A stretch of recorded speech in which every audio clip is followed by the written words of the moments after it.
Good evening. Our top story tonight, Antonio Pierce is officially the head coach of the Las Vegas Raiders. The Raiders make the correct decision. They keep the guy that the locker room wanted. Remember, a couple years ago, they went the opposite direction. The team wanted Rich Bisaccia to stay as the head coach, and instead they go with Josh McDaniels. It does not work out.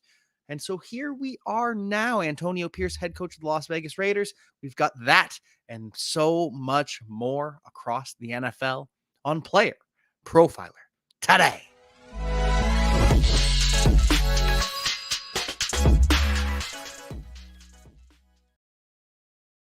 So Antonio Pierce will be the head coach of the Las Vegas Raiders after finishing 5-4 down the stretch. 23rd head coach in the history of the Las Vegas Raiders. And he is now the third interim head coach as of late to be hired as the full-time head coach. Mike Mularkey did it with the Tennessee Titans. Doug Marrone did it with Jacksonville Jaguars. Neither of those were particularly successful, but I think Antonio Pierce was the correct decision. Now we have two hires across the NFL. We have the Patriots hiring Gerard Mayo and Antonio Pierce to the Las Vegas Raiders. Now, this is two former players that are now head coaches, two black head coaches to start the hiring process, and two defensive coaches to start the hiring process. We'll see how the rest of things shake out. But Antonio Pierce, 9 seasons in the NFL between the Washington Commanders and the New York Giants. He won a Super Bowl with the New York Giants. Josh McDaniels was pissed that Antonio Pierce won a Super Bowl with the New York Giants. He brought it up during a meeting saying how they had to rally, and Josh McDaniels threw a temper tantrum. And that's why Josh McDaniels is no longer the head coach. Max Crosby will not be requesting a trade anymore. Max Crosby going to stick around with the Las Vegas Raiders. He wanted to make sure that he got his guy. He got the head coach that he was looking for.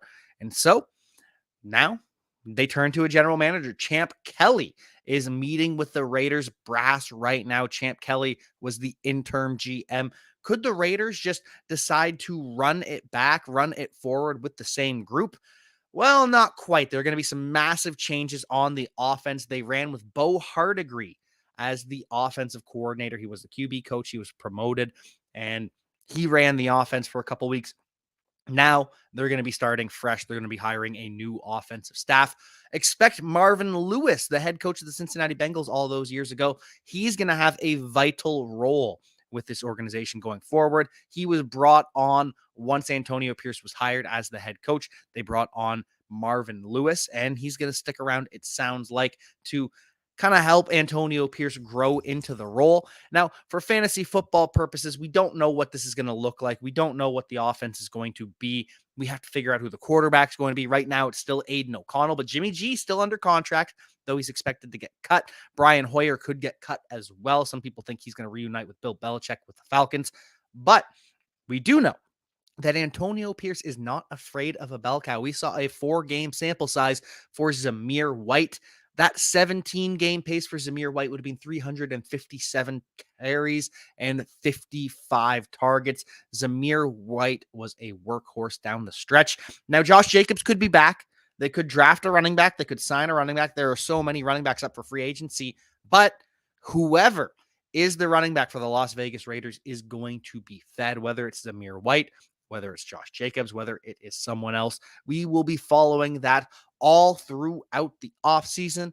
But before we break down more offseason news, more coaching hires, and all of that jazz, we've got a word from the podfather. Oh, I see it every day online, every single day. Hey, that looks like a great fantasy team in an 8-team league. Oh, wish I could be in a league with you, right? Well, guess what? Now you can respond with, sure, let's play on Bettle. That's the beauty of this platform. This new Bettle platform standardizes all position scoring. So you just load your team and you challenge your friend, your colleague, Twitter troll, and you can browse other teams and issue challenges. Bettle is revolutionizing fantasy football. And with code Underworld, you get a $100 instant deposit match plus a free $10. So even if you deposit $20, you get $50. Think about that. So go to Bettle.com, the code is Underworld. Bettle.com, the code is Underworld, or click a link in the description. It's fun to be right.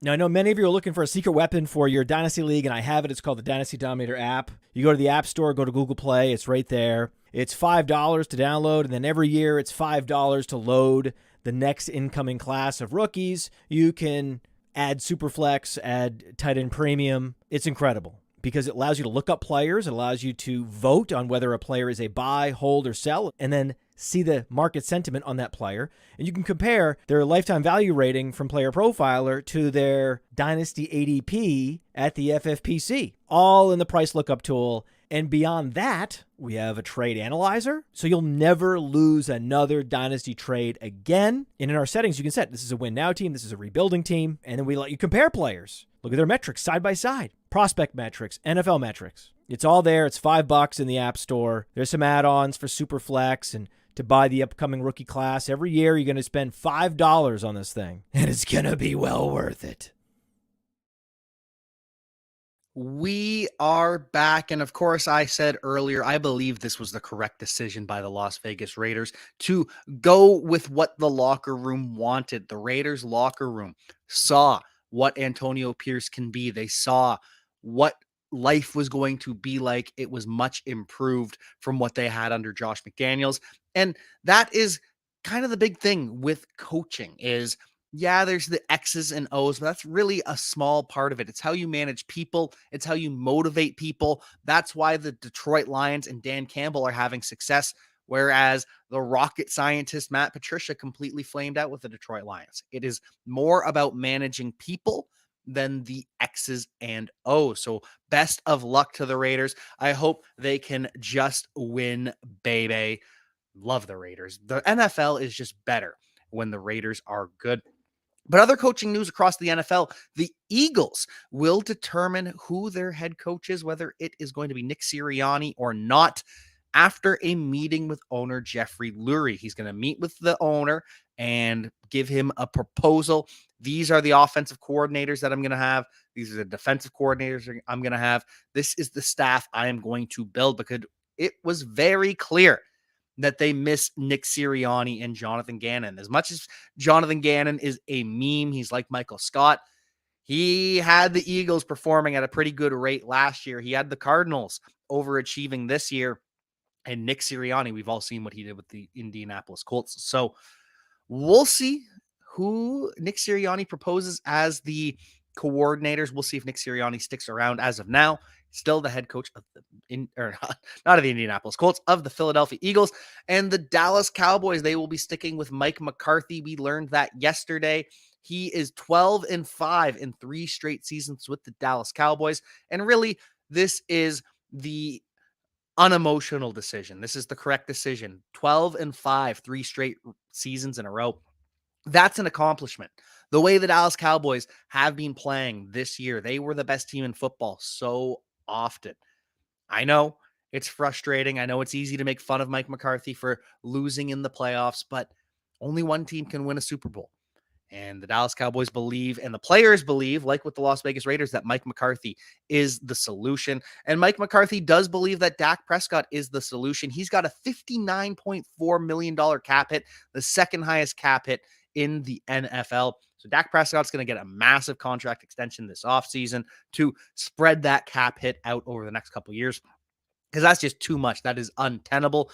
The bigger cap hit is Deshaun Watson, almost $64 million in cap space for Deshaun Watson.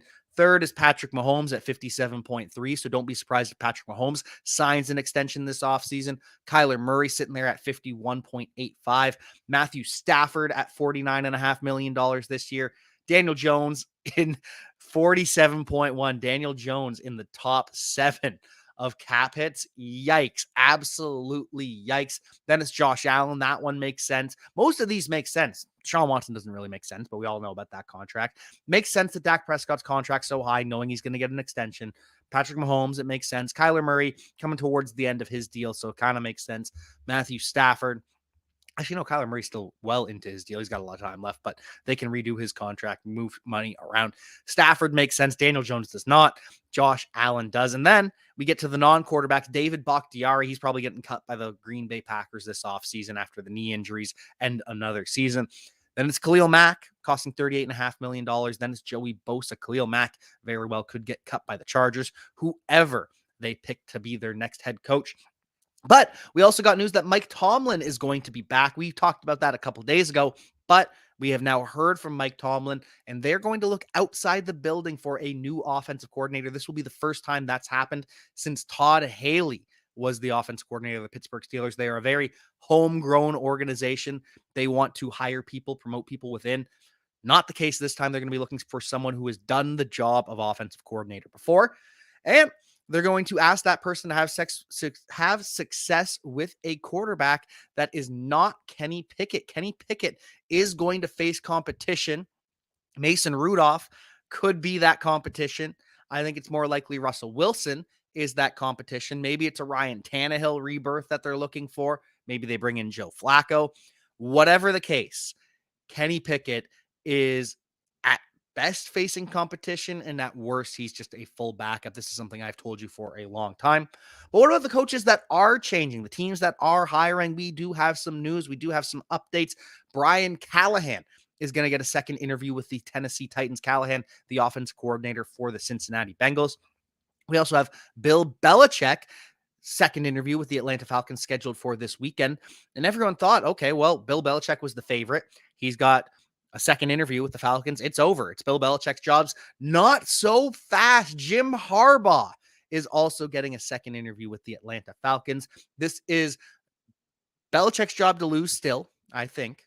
But the Atlanta Falcons, talking to Jim Harbaugh, says it's not over yet. Pretty good finalists to have for the Atlanta Falcons, Jim Harbaugh and Bill Belichick. Maybe they add some more finalists. We'll find that out. But in the meantime, Jim Harbaugh versus Bill Belichick going to be a battle for who to hire. I think Jim Harbaugh is the correct decision. I think Bill Belichick is the ultimate decision, but I digress. Chargers are still expected to hire Jim Harbaugh. They interviewed Ed Dodds, the assistant general manager of the Indianapolis Colts, who worked with Jim Harbaugh for years with the San Francisco 49ers. And they also interviewed David Shaw. David Shaw, former Stanford Cardinals head coach after Jim Harbaugh, is expected to have a major role wherever Jim Harbaugh goes. Teams are interviewing David Shaw as well because he's expected to have a role in this offense. And so the Chargers have now interviewed a bunch of people. They interviewed Dan Quinn earlier today. Yesterday, they interviewed Mike Vrabel, Brian Callahan, Todd Monken, bunch of names that have been interviewed by the Los Angeles Chargers. Jim Harbaugh still the favorite. Ben Johnson, the Detroit Lions offensive coordinator, is going to interview tomorrow. So we'll keep you updated on the Los Angeles Chargers, who they end up hiring. As for the Falcons, as we've talked about, second interview with Harbaugh, second interview with Belichick. Belichick is probably under his interview right now. It's 7:13 right now. He's probably still with the Atlanta Falcons because that interview is expected to run into tomorrow. Could we be looking at a sleepover with Bill Belichick and Arthur Blank, much like Mike McCarthy had the sleepover with Jerry Jones that got him the job? Whatever the case, Bill Belichick is expected to bring Josh McDaniels along as his offensive coordinator, Joe Judge as his special teams coordinator. And there's talk that Matt Patricia, Steve Belichick, and Brian Belichick could all be joining Bill with the Atlanta Falcons or some other team. I think he's only interviewed with the Falcons at this point, though, but I'm not positive.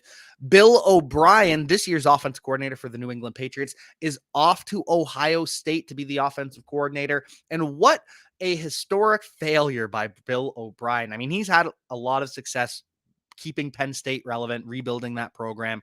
But for Bill O'Brien to not win a Super Bowl with the New England Patriots in two different stints and to work for Nick Saban at Alabama and never win a national championship, oh goodness, that is historic levels of unluckiness / failure. As for the New England Patriots, Mac Jones is not expected to be traded to the Atlanta Falcons to join Bill Belichick. Belichick actually tried to get rid of Mac Jones in the offseason. We are here. Also, we have the Tennessee Titans. They interviewed Bobby Slowick earlier today, offense coordinator of the Houston Texans. He is the favorite. So far, we only know that Brian Callahan is going to be getting second interview with the Tennessee Titans. They've got a bunch of others scheduled, a bunch of requested interviews as well. The usual suspects. I'm not just going to list all of them. It's going to take too long. Same with the Carolina Panthers. They interviewed Ben Johnson earlier today, Detroit Lions offensive coordinator. Yesterday, they interviewed Bobby Slowick, but it's up in the air with the Carolina Panthers. And isn't it funny that David Tepper, with all his wisdom and all of his money, you see Jim Harbaugh available, no interview. You see Bill Belichick available, no interview. You see Mike Vrabel available, no interview. This job is toxic with the Carolina Panthers. Really, who wants this job? Who wants this job to be the head coach and general manager of the Carolina Panthers? I know I sure wouldn't. I don't want to deal with David Tepper.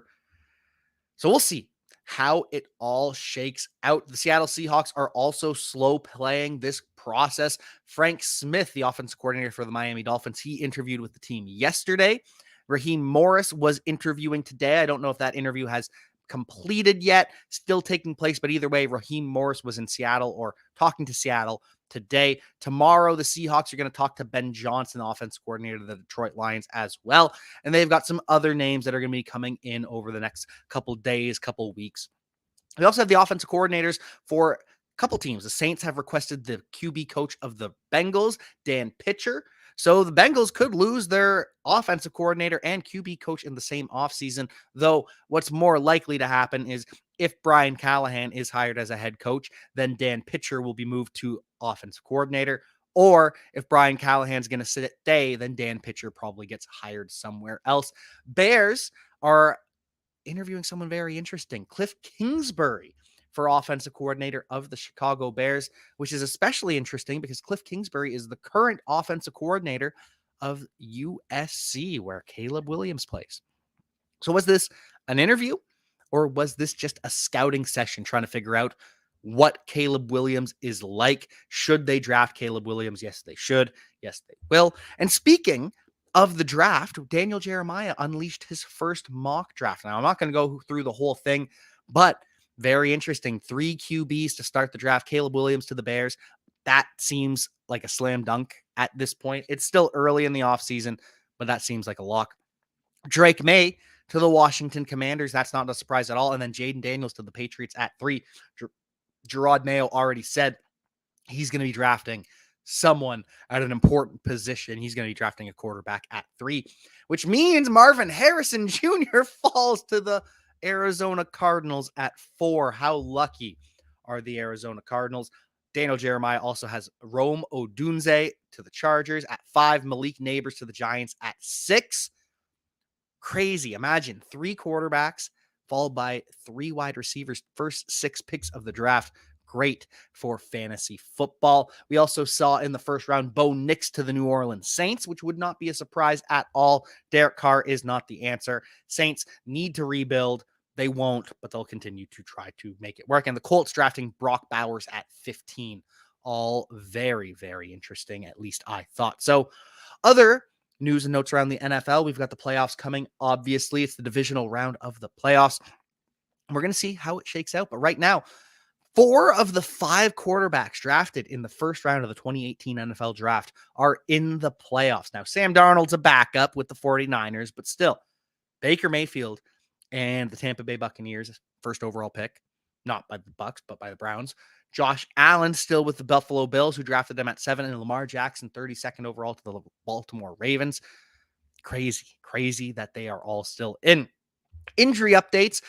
Unfortunately, Mark Andrews will not play. He got a full practice in earlier this week, and then it was determined that he has not recovered enough after undergoing that full practice. Mark Andrews is going to miss this game. So is Marlon Humphrey, the Pro Bowl corner for the Baltimore Ravens. He's going to be out as well. So this could end up being a higher scoring game. You heard me and Jason Allwine talking earlier today on Wake and Take about this.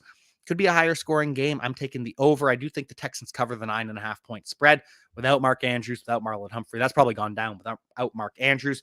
But they do have Devin Duvernay returning. The kick returner, all-pro kick returner, is back for the Baltimore Ravens. He is off injured reserve, and Zay Flowers is good to go. He's off the injury report as well. As for the Green Bay Packers, Christian Watson, good to go. He is off the injury report.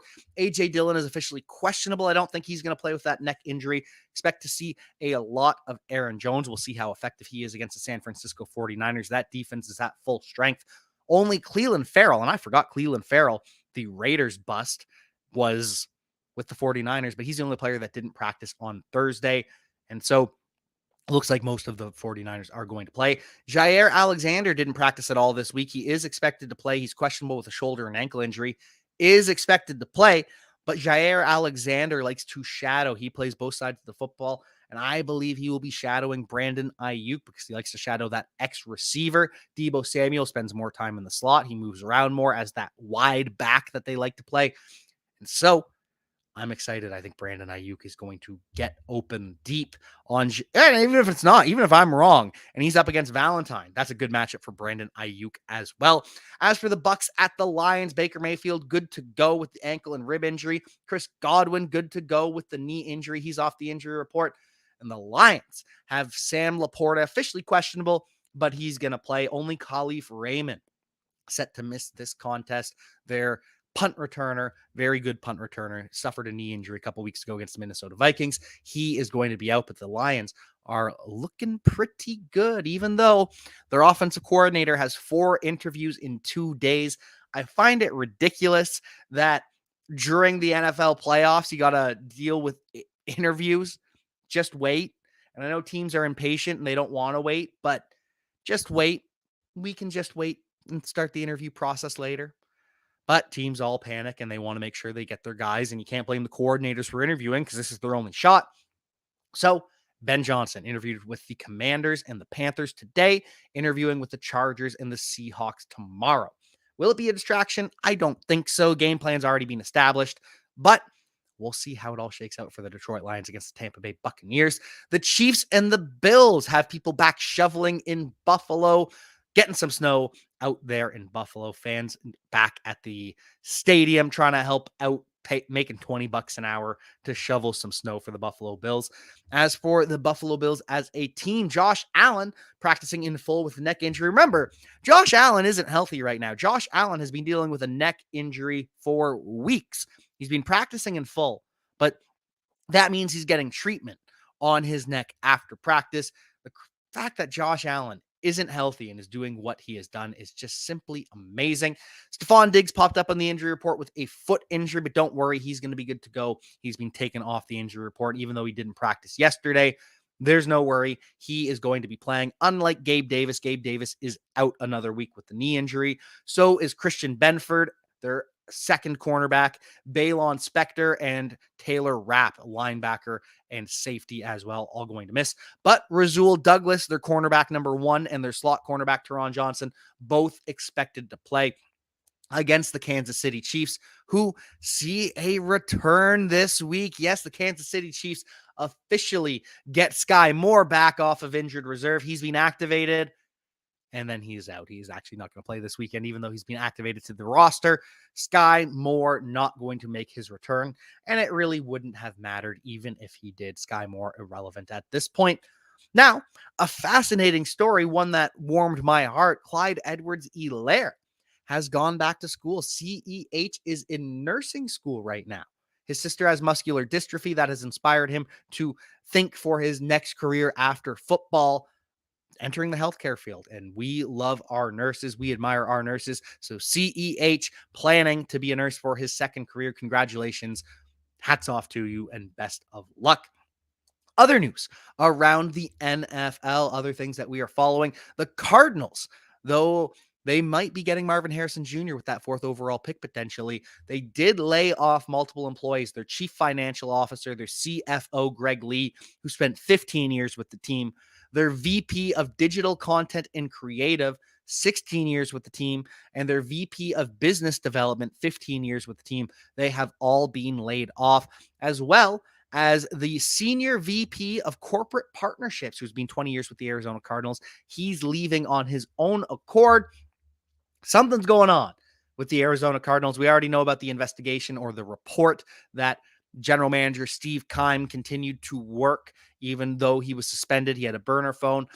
I would guess this is in relation to that, but I don't know. We'll see what ends up happening. If the Arizona Cardinals are found to be behaving in a duplicitous manner and are forced to sell the team, right now the Arizona Cardinals, the 29th most valuable team in the NFL. So if they are forced to sell, this would be a pretty good bargain if we want to crowdsource as a player profiler community we can only raise $3.8 billion, maybe we as a player profiler community can own the Arizona Cardinals. So start those donations coming in so we can own the Cardinals if they are forced to sell.